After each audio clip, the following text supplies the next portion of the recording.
پیارے بچوں، پرانے وقتوں کی بات ہے کہ کسی جنگل میں بہت سے جانوروں کے ساتھ ایک شیر رہا کرتا تھا۔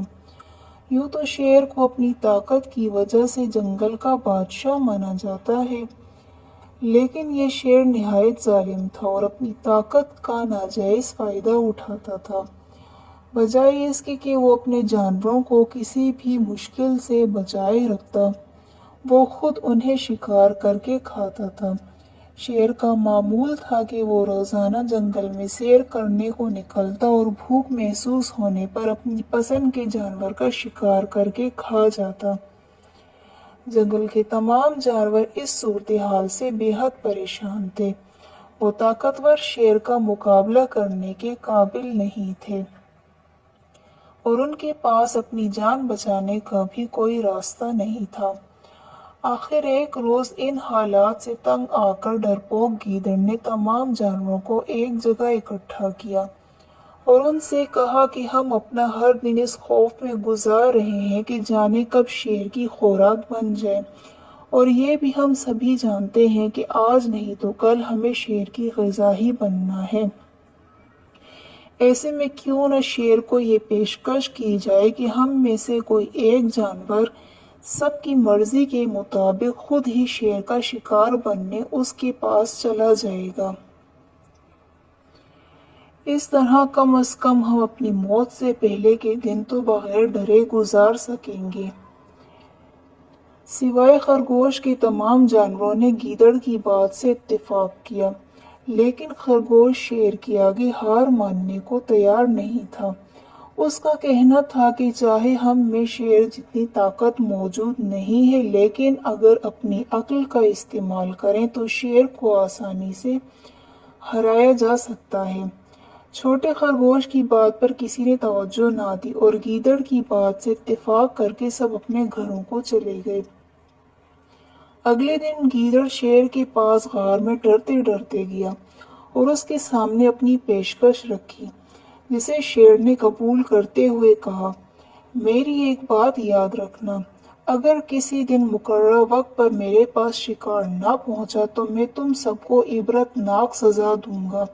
شیر کے تیور دیکھ کر گیدڑ مزید ڈر گیا اور اسے اپنے وعدے کا یقین دلاتے ہوئے واپس چلا گیا۔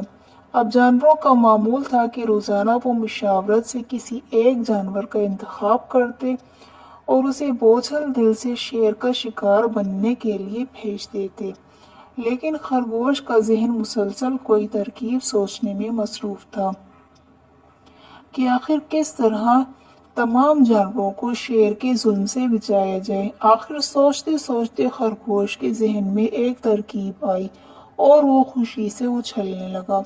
اگلے دن جب شیر کے پاس شکار بھیجنے کا وقت آیا تو خرگوش نے ہاتھ کھڑا کرتے ہوئے شیر کے پاس جانے کی حامی بھر لی۔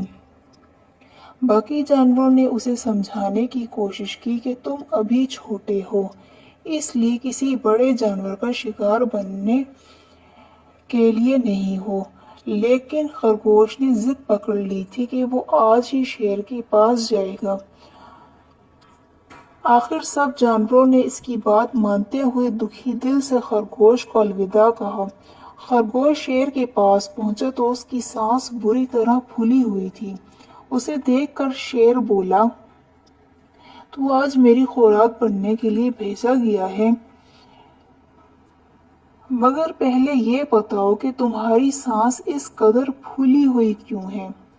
خرگوش بولا، بادشاہ سلامت، راستے میں آتے ہوئے مجھے جنگل میں ایک اور شیر ملا جو مجھے کھانا چاہتا تھا۔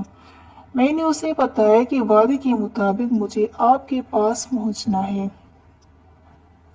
اس کے باوجود اس نے مجھ پر حملہ کرنے کی کوشش کی۔ میں بڑی مشکل سے جان بچا کر آپ تک پہنچا ہوں۔